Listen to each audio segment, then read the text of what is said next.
Io ritornerei invece un attimo all'intervista della Commissione europea, della rappresentante della Commissione europea sull'uso, sulle aspettative, no, che volevano fare, non so se si è sentito veramente poco, sulle aspettative che hanno dalla Commissione europea, ecco, sulla valutazione ex ante. Lei sottolineava il fatto che il valutatore ex ante deve in qualche modo alimentare il processo di definizione, ecco, del nuovo programma di sviluppo rurale. Lei parlava di miglioramento, ecco, della capacità di design, no, del programma, della programmazione, del disegno proprio programmatico, e quindi per avere una migliore, questo. Ecco, lì vedono loro il valutatore ex ante molto nel lungo periodo, no? Dice, se voi riuscite in qualche modo a farvi supportare al meglio nella valutazione ex ante del programma, di fatto avrete un programma migliorato sia nel disegno che poi nei risultati, ecco, che riuscirete ad ottenere. Addirittura loro, ecco, pensano anche ad una interazione del valutatore ex ante nel processo di sviluppo del programma, quindi nell'implementazione vera e propria, ecco, del programma. Dunque in qualche modo ad un certo punto poi, ecco, la valutazione during the program rispetto alla valutazione ex ante in qualche modo si incontrerebbero i due valutatori o più valutatori, perché poi la novità, ecco, la valutazione during the program di fatto potrebbe essere attuata da diversi valutatori, perché se facciamo le valutazioni tematiche del programma di sviluppo rurale, io autorità di gestione potrei ovviamente dare il servizio di valutazione a diversi, ecco, soggetti, no? Un aspetto invece, ecco, che riguardava proprio la domanda precisa e che mi è sembrata abbastanza interessante, insomma, su come la Commissione europea intende poi vigilare, fra virgolette, no, il processo di implementazione dell'uso della valutazione, è proprio il fatto che nelle valutazioni ex ante, ecco, venga predisposta una tabellina. Probabilmente qualcuno di voi ha già visto le linee guida sulla valutazione ex ante per il draft delle linee guida.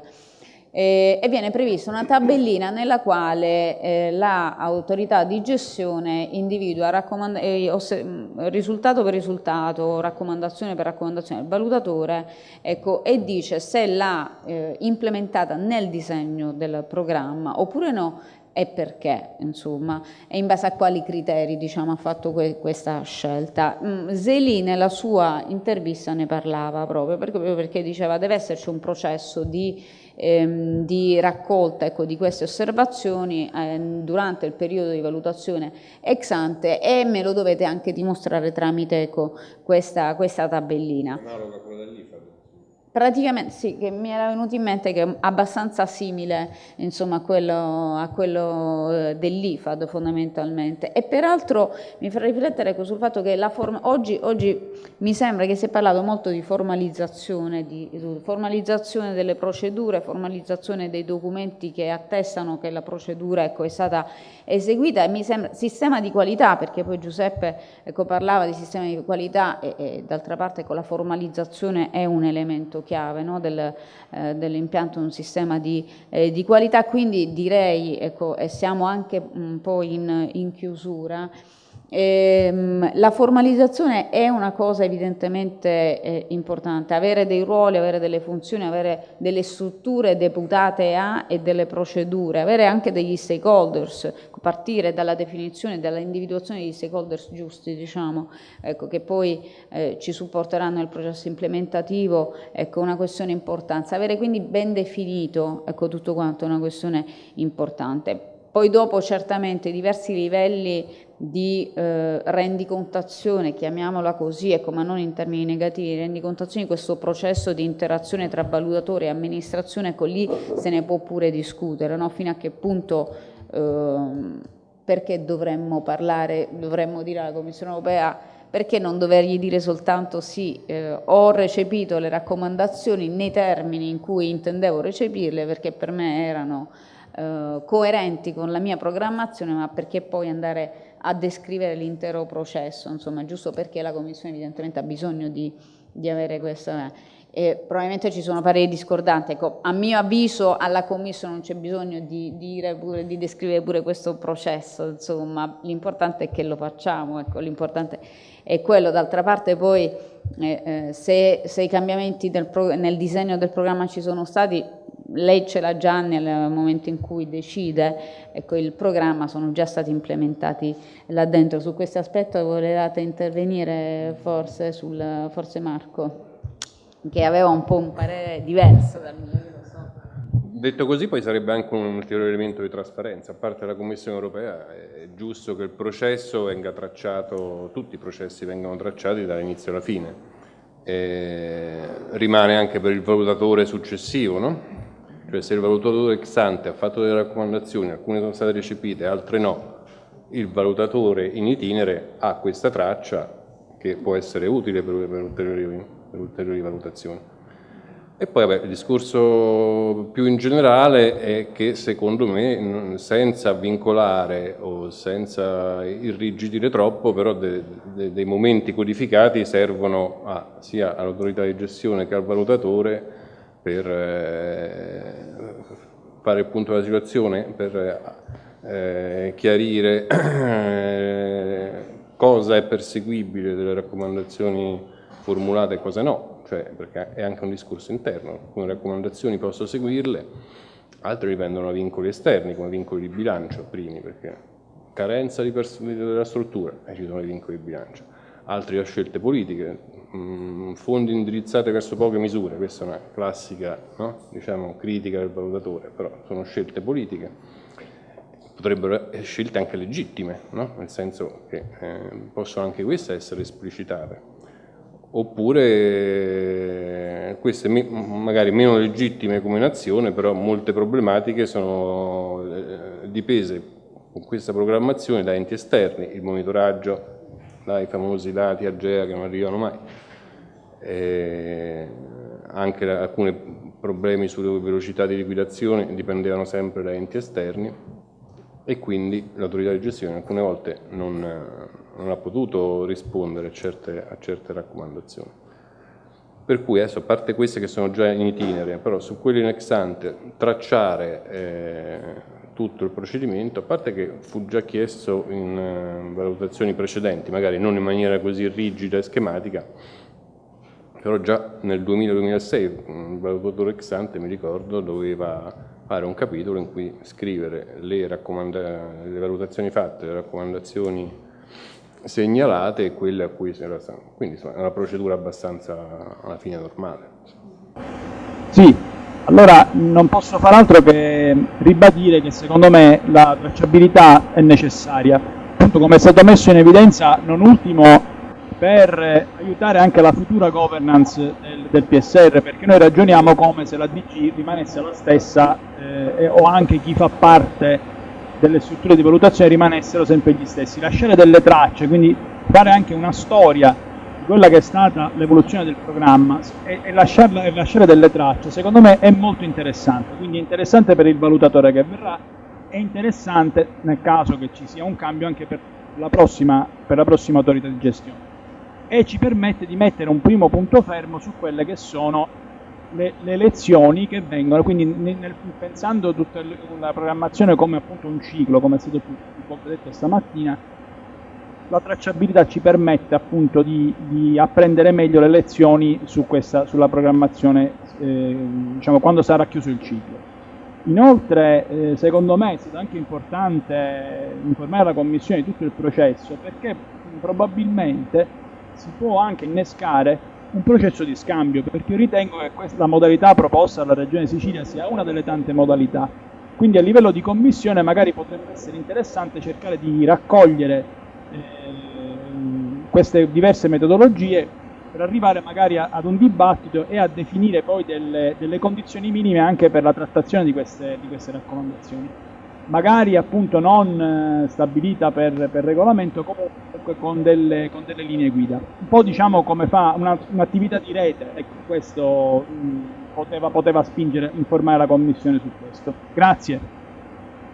A te. Andrea, vai. Niente, io volevo fare un intervento più gestionale riguardo al futuro. Ci sono arrivati già i primi documenti del quadro comune per il 2014-2020, che però sinceramente abbiamo avuto pochissimo tempo per esaminare perché sono arrivati proprio in corrispondenza della scadenza delle relazioni di monitoraggio e con pochissimi giorni per rispondere. Quindi compatibilmente poi con tutti gli altri incontri che si stanno facendo a livello ancora di emendamento dei regolamenti, chiedevo se era possibile fare magari un punto a settembre, ecco, per capire come sta evolvendo il discorso sul nuovo quadro. Bene, sì, il 22 settembre se non sbaglio, comunque giù di lì ci sarà il prossimo Evaluation Expert Committee, dove probabilmente si parlerà anche di indicatori. Voi avete avuto anche le tabelle degli indicatori che la Commissione Europea ha proposto per il prossimo periodo di programmazione. Probabilmente si parlerà anche di piano di valutazione, insomma sì, sicuramente a fine settembre bisognerà fare un po' il punto di dove siamo diciamo, con questo processo di ridefinizione, ecco, del sistema di monitoraggio e valutazione. Quindi sì, accolta la tua proposta. Dimmi. Se posso riprendere la parola. Vai. Non vorrei però che ci scappassero i tempi, cioè visto che non ho chiaro il meccanismo di consultazione col livello europeo, non vorrei che dopo loro dessero per acquisiti i documenti così come sono, che invece insomma vorrei che ci fosse un po' più di condivisione, ecco, a questo livello. No, di sicuro devono passare prima per l'Evaluation Expert Committee. Quindi quelli sono degli step che devono passare, dunque gli Stati membri nell'Evaluation Expert Committee, per chi non fosse direttamente coinvolto, di fatto l'Evaluation Expert Committee è composto dai rappresentanti della valutazione dei diversi Stati membri più la Commissione Europea con i suoi diversi servizi, e quello è il luogo dove vengono discussi poi i sistemi di monitoraggio e valutazione e poi in itinere anche le modalità di attuazione, ecco, di questi sistemi e tutto il supporto, e viene definito il supporto metodologico, diciamo così, alla valutazione. Quindi quello sicuramente lo step del 22-29 settembre, non ricordo esattamente, ecco, insomma quello deve ancora esserci, deve essere passato, insomma, senza di quello non viene definito nulla, e d'altra parte ancora neanche i regolamenti sono definiti, quindi non è che il nuovo quadro di monitoraggio e valutazione di fatto esce senza che ci siano i regolamenti definitivi. Ok? Ok, allora forse è meglio vedersi prima del 22. Ok, vediamo di riuscire a vederci. Speriamo di sì. Grazie. Grazie a te, Andrea. Benissimo, io sarei in chiusura, se non ci sono commenti, osservazioni, interventi anche da fuori. I relatori mi sembra che abbiano esaurito proprio, no, ma oggi è stata veramente una giornata ricca, secondo me, di spunti, per cui ringrazio veramente i relatori perché sono stati bravissimi a darci un sacco di spunti per la riflessione. Poi ormai siamo al quarto incontro e devo dire che probabilmente, ecco, in sala si acquisiscono un sacco di spunti, perché poi ci riflettiamo anche nei giorni successivi, e questo è molto importante, insomma. Io volevo quindi chiudere in 2 parole perché siamo abbastanza in ritardo. Ci sono, ecco, a parte la questione della formalizzazione, la definizione, ecco, delle procedure, sicuramente è una questione di governance, ancora una volta, ecco, della valutazione, è una questione di politica, ecco, della valutazione, che in qualche modo, ecco, deve creare quel ground di cui si parlava, ecco, necessario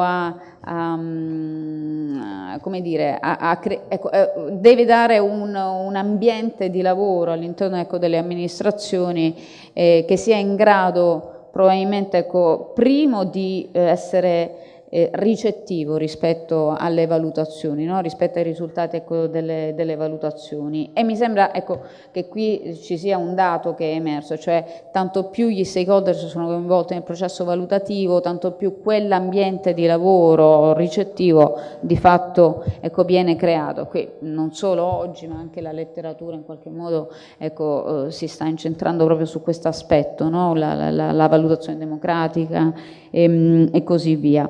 E quindi due situazioni di fatto mi sembra possano essere sottolineate oggi. Da una parte appunto la creazione di un ambiente dell'amministrazione, si parlava appunto ecco, della teoria della